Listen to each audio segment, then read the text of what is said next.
273वीं कथा भी हम राजस्थान से निवेदन करते हैं और ये आपके यहाँ 274वीं कथा है भगवती की। हर हर महादेव शंभो। अनक्षरो महामूर्खो नाम्ना सत्यव्रतो द्विजः। कल आपने और हमने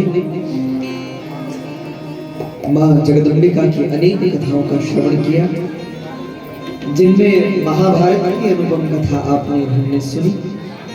अर्जुन के द्वारा भगवती की उपासना, पांडवों के द्वारा भगवती की उपासना और महाराज जनमेजय के द्वारा उस जगदम्बिका के दिव्य पावन मंदिर का निर्माण और उस मंदिर के प्रतिष्ठापन के समय भगवान व्यास से भगवती की कथा सुनाने का आग्रह करना और फिर व्यास जी का भगवती की महिमा जनमेजय राजा को सुनाना, यह आपने और हमने सुना।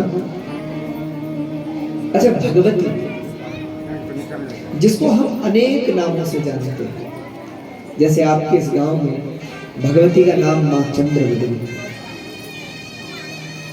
भगवती का एक नाम चंद्रवदनी, उसी भगवती को कहते हैं ज्वाला, उसी भगवती को कहते हैं नैना, उसी माँ को कहते हैं छिन्नमस्ता, उसी भगवती को कहते हैं त्रिपुर सुंदरी, उसी भगवती को कहते हैं राज राजेश्वरी, उसी भगवती को कहते हैं मातंगी, भैरवी।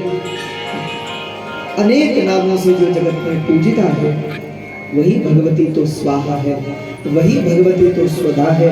भगवती के इतने रूप हैं, जगत में जितने भी स्थान में शक्ति का वास है, वह सब स्थान भगवती का ही स्वरूप है। और एक बात और आप लोगों से निवेदन करूं, हमारे यहाँ तो शास्त्र यहाँ तक कहते हैं कि स्त्रियां समस्ता सकला जगत्सु, जगत में जितनी भी नारियां हैं, जितनी भी स्त्रियां हैं, जितनी भी माताएं हैं, ये भगवती सबके नाम है।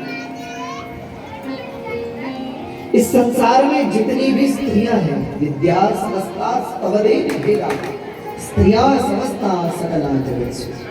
ये भगवती इस संसार में जितनी प्रकार की विद्याएं हैं, जितनी प्रकार की कलाएं हैं, जितनी प्रकार की स्त्रियां हैं, माताएं हैं, भगवती सबके नाम है।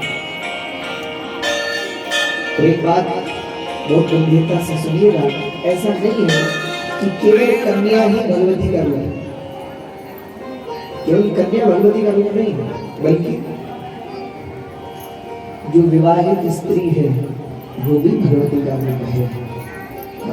चंद्रवदनी देवी दर्शन करते हैं, आगे लौट करके सब दर्शन बढ़िया किया आप लोगों ने, बढ़िया दर्शन हो गए आपको। कितना दूर है यहाँ से? हाँ, कितने घंटे का रास्ता है?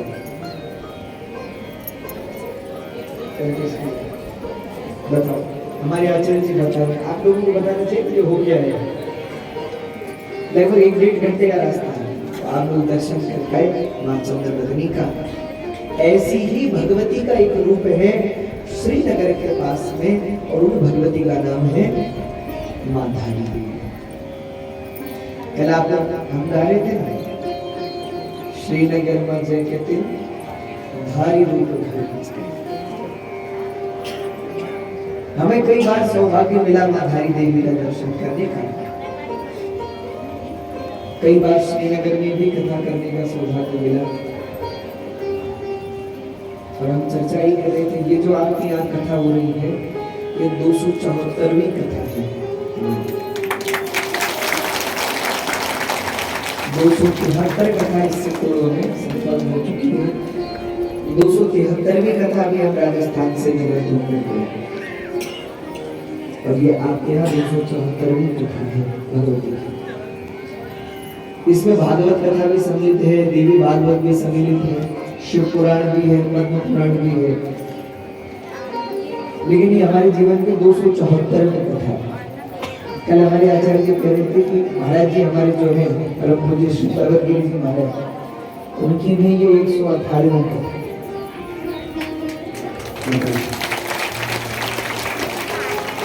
संतों का जीवन तो परोपकार के लिए होता है, लोगों के लिए होता है, संसार के लिए होता है। अरे भैया, संत कौन है? भुज मंगल में संत समाजो जो जग जगवती बनाए। संत कौन है? जो जहां जाए उस स्थान को तीर्थ बनाए। और आप मुझे एक बात बताइए, ग्राम सभा ये जो छेटे की ये जो पावन धरती है, आज आप लोगों से कहता हूँ, ये धरती गंगोत्री यमुनोत्री से कम मत समझना इसको। ये अपने में गंगोत्री है, अपने में यमुनोत्री है, अपने में बद्रीनाथ है, अपने में केदारनाथ है। क्यों? ऐसा नहीं है कि हम कह रहे हैं आप लोग मानो, नहीं, शास्त्र कह रहे हैं। श्रीमद् देवी भागवत का महात्म्य कहता है कि कथा न गंगा न गया न काशी न विष्णु मथुरा न पुष्करम पुनाति सद्यो बदरी वनम नो यथा देवी मख एष विप्रा। जहाँ भगवती की कथा होती है उस स्थान पर जितने भी संसार में तीर्थ हैं सब तीर्थ आकर उस स्थान पर बैठ जाते हैं। और आज आप लोगों को उस स्थान पर बैठने से संपूर्ण तीर्थों में बैठने का पुण्य प्राप्त हो गया।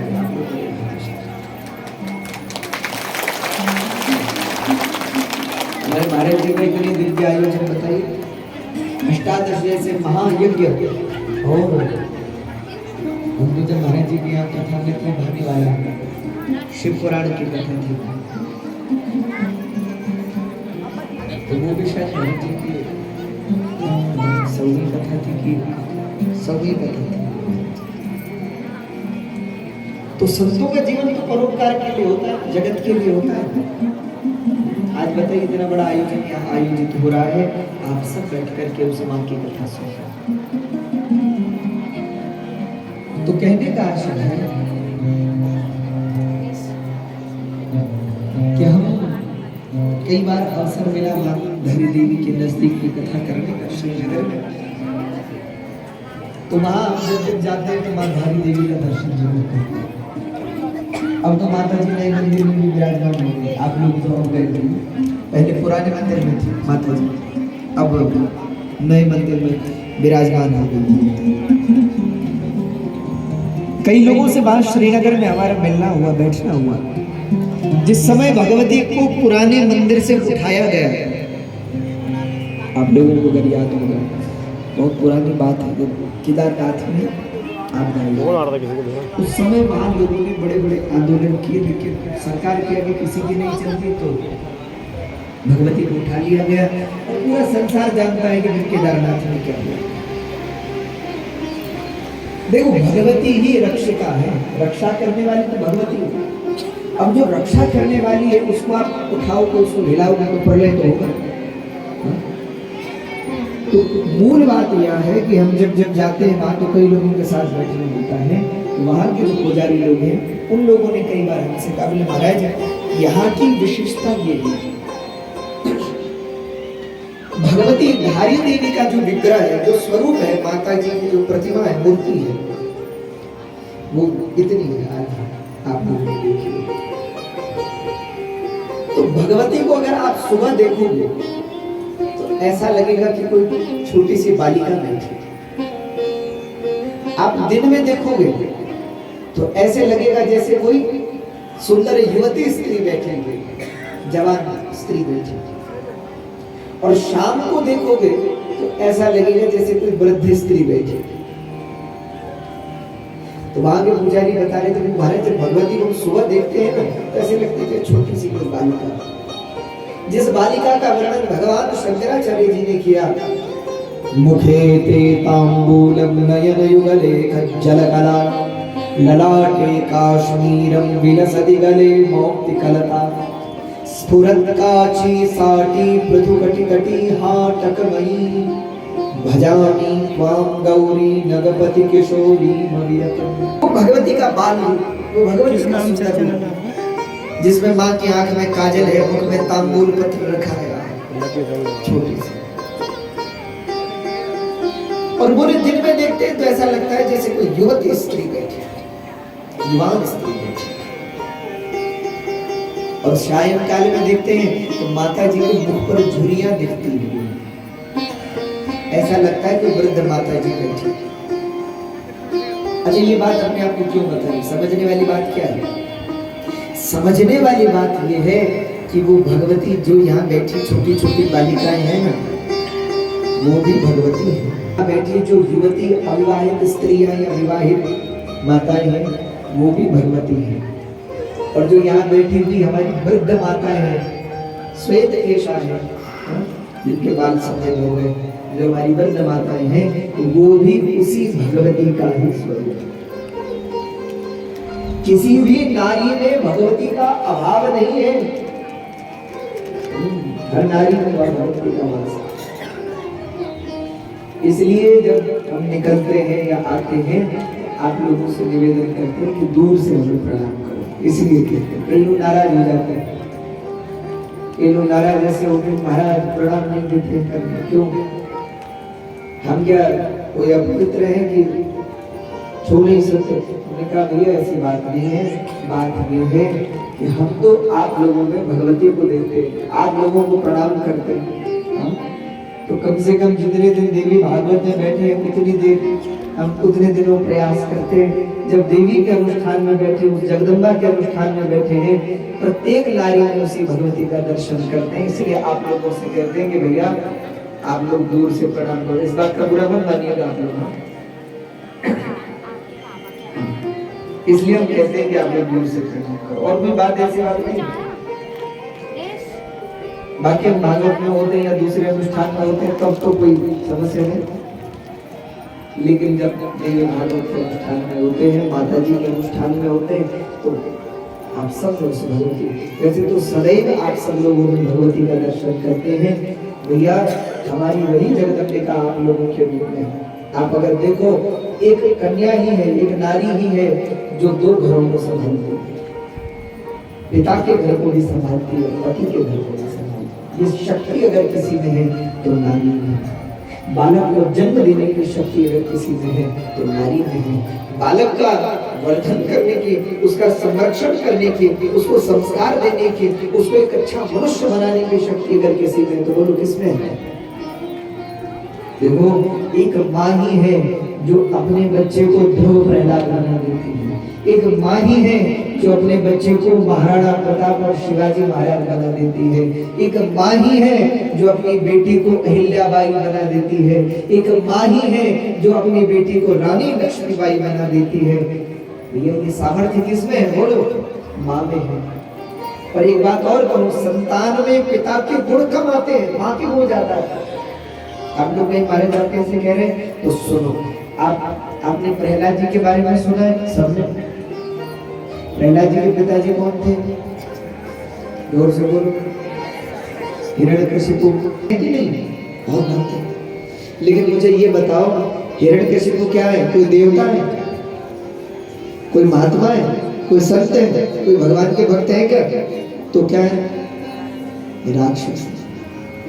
अब आप ये बात सोचो कि हिरण्यकशिपु जैसे असुर के घर पर प्रहलाद जैसे भागवत कहां से हो गए? बता, इतने बड़े भक्त कैसे हो? क्या कारण है? कभी सोचा आपने? बोलो कैसे हो गया? क्योंकि प्रहलाद जी की माँ कौन है? किसी को नाम पता है? यहाँ बैठे हुए किसी को बड़े जोर से क्या नाम है? ये भाई जोरदार ताली हमारी माता जी को ऐसे पता होना चाहिए। श्रोता भी तो सजग हो, श्रोता को भी पता हो गया।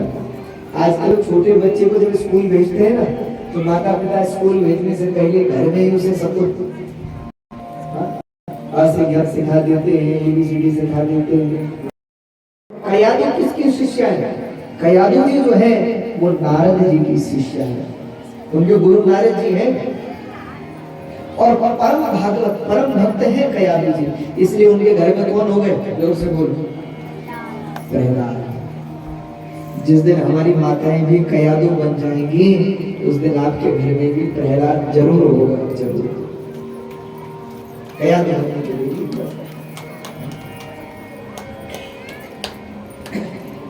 बोले जगदम्बे मैया। तो प्रहलाद के पिता भले ही असुर हैं, प्रहलाद के पिता अवश्य ही दुष्ट हैं, लेकिन प्रहलाद जी की माँ महान भक्ता नारद जी के शिष्या भगवती माँ कयादु जी हैं और उनकी कृपा से भैया बताओ प्रहलाद जी कितने बड़े भक्त हो गए। प्रहलाद जी ने त्रिभुवन में भगवान को पा लिया। और प्रहलाद जी की तो कथा आती है कि जब हिरण्यकशिपु ने पूछा कि क्या सीख कर आए गुरुकुल से, तो प्रहलाद जी ने क्या कहा? प्रहलाद जी कहते हैं बोले मैंने सीखा है कि तत्साधु मन्ये सुरवरीय देहिना, तत्साधु मन्ये सुरवरीय देहिना सदा समुद्विग्न धिया मसत्कृहा हित्वात्मपातं गृह अंधकूपं वनं गतो यद्धरिमाश्रयेत। प्रहलाद जी कहते हैं पिताजी मैंने सीखा है कि घर परिवार संसार तो अंधकूप के समान है, माया का कुआं, माया का अंधकूप है। दूसरी बार जब हिरण्यकशिपु ने पूछा क्या सीखा, प्रहलाद जी ने कहा इस बार तो मैंने 9 बातें सीखी। क्या क्या?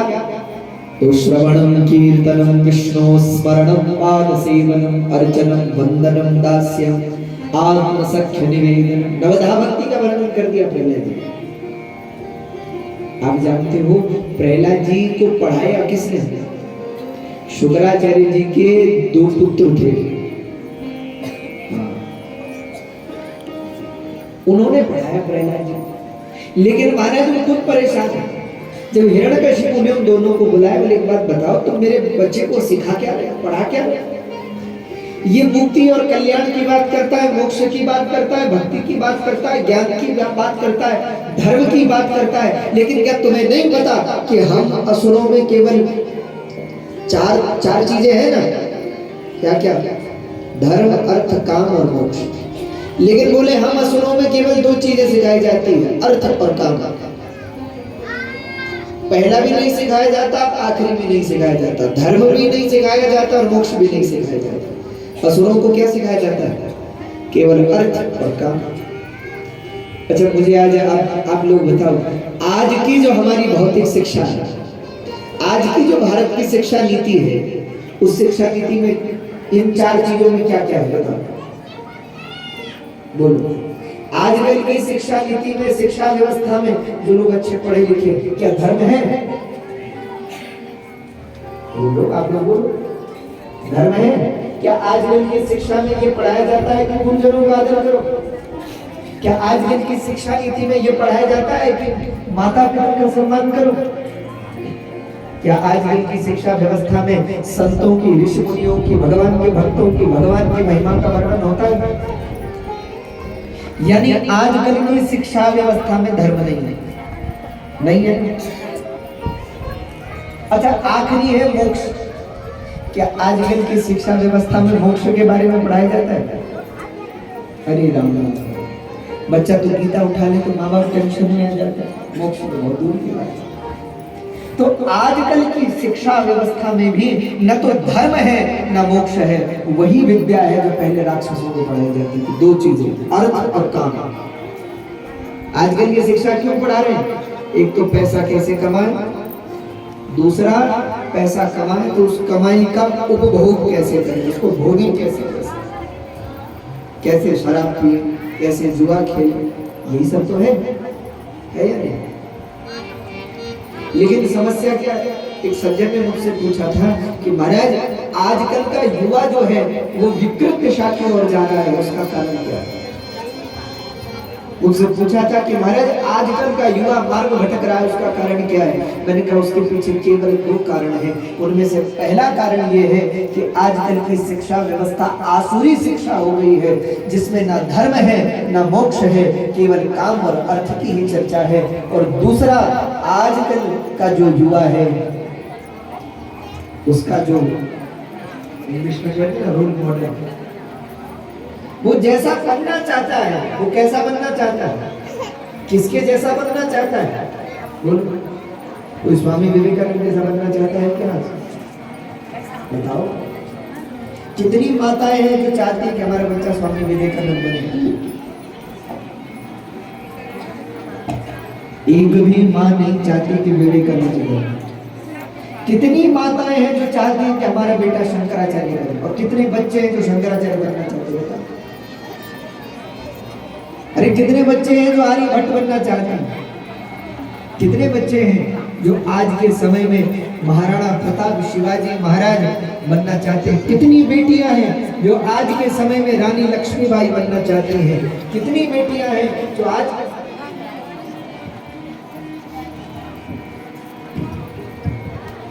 कितनी बेटियां हैं जो आज के समय में अहिल्याबाई होलकर बनना चाहते हैं? आप लोगों ने नाम सुना है अहिल्याबाई जी? भारत में जितने शिव मंदिर हैं उनको बनाने वाली अहिल्याबाई। एक तो अहिल्याबाई पूर्व की जिनको राम जी ने चरण रखा, जिनके वो अलग है। इस कलयुग में अहिल्याबाई होलकर। आप लोग दर्शन करने जाते हो सोमनाथ जी का, जब सोमनाथ मंदिर को तोड़ दिया गया तो उस मंदिर को किसने बनाया? अहिल्याबाई जी। आज कितनी बेटियां हैं जो रानी लक्ष्मीबाई और अहिल्याबाई बनना चाहती हैं? बताओ। आजकल के जो युवा है वो क्या बनना चाहता है? माताएं क्या चाहती है? अरे महाराज हमारा बेटा जो है ना वो हीरो जैसा दिखे, हीरो बने। अब जिस हीरो को तुमने रोल मॉडल मान रखा है, जिस जैसा तुम बनना चाहते हो, वो तुमसे क्या कह रहा है? वो तुमसे कह रहा है जुआ खेलो। अरे कह रहा है कि नहीं? जुआ खेलने को कह रहा है कि नहीं? आजकल तुम्हारे लोगों की बुद्धि ऐसी भ्रष्ट हो गई, फोन लेके लोग फोन में जुआ खेल रहे। जुआ क्या? हमारे ड्रीम 11 1 करोड़ की चाल में बैठे सब लोग। जो तुम्हारे रोल मॉडल हैं, जैसा तुम बनना चाहते हो, उन लोगों के जैसा तुम बनना चाहते हो वो तुम्हारे बच्चों से कह रहे हैं, तुमसे कह रहे हैं कि जुआ खेलो। जिन जैसा तुम बनना चाहते हो वो तुमसे कह रहे हैं, तुम्हारे बच्चों से कह रहे हैं शराब पियो। अब जिस जैसा तुम बनना चाहते हो उसकी स्थिति इतनी गंभीर है। आजकल के बच्चों के रोल मॉडल राम थोड़े हैं, कृष्ण थोड़े हैं, अरे बुद्ध थोड़े हैं, शंकराचार्य थोड़े हैं, स्वामी विवेकानंद, रामकृष्ण परमहंस थोड़े। कितने बच्चे हैं जो आज के समय में स्वामी विवेकानंद जी की जीवनी पढ़ रहे हैं? कितने बच्चे हैं जो आज के समय में स्वामी विवेकानंद के विषय में पढ़ रहे हैं, शंकराचार्य के विषय में पढ़ रहे हैं? यहाँ इतने लोग बैठे हुए हैं, अगर किसी को उठाकर ये पूछ लिया जाए कि तुम्हारे धर्म के सबसे बड़े आचार्य कौन हैं, तो कई लोगों को तो वो भी पता नहीं होगा, लेकिन हमारे धर्म के सबसे बड़े आचार्य हैं शंकराचार्य। लेकिन अगर किसी से पूछ लिया जाए कि उन शंकराचार्य जी के पिताजी का नाम क्या है, तो किसी को पता नहीं। बोलो, है किसी को पता है? इतने युवा बच्चे बैठे हैं, किसी को पता है? नहीं पता। यहाँ बैठे हुए इतने लोग हैं, लेकिन अगर ये पूछ लिया जाए कि स्वामी विवेकानंद जी के पिताजी का नाम क्या था, तो है किसी को पता? अच्छे खासे पढ़े लिखे लोग यहाँ बैठे, अगर किसी अच्छा राम जी के बारे में तो आप लोग जानते हो? राम जी के पिताजी कौन है? और दशरथ जी के पिताजी?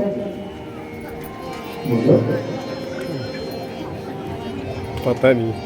अच्छा, राम जी के भक्त कौन कौन है? और आप सभी है सब। और राम जी के दादाजी का नाम पता नहीं। और अभी महाराज किसी फिल्म स्टार के खानदान भर का नाम पूछा जाए तो 7 पीढ़ी का नाम भी नहीं हो गया।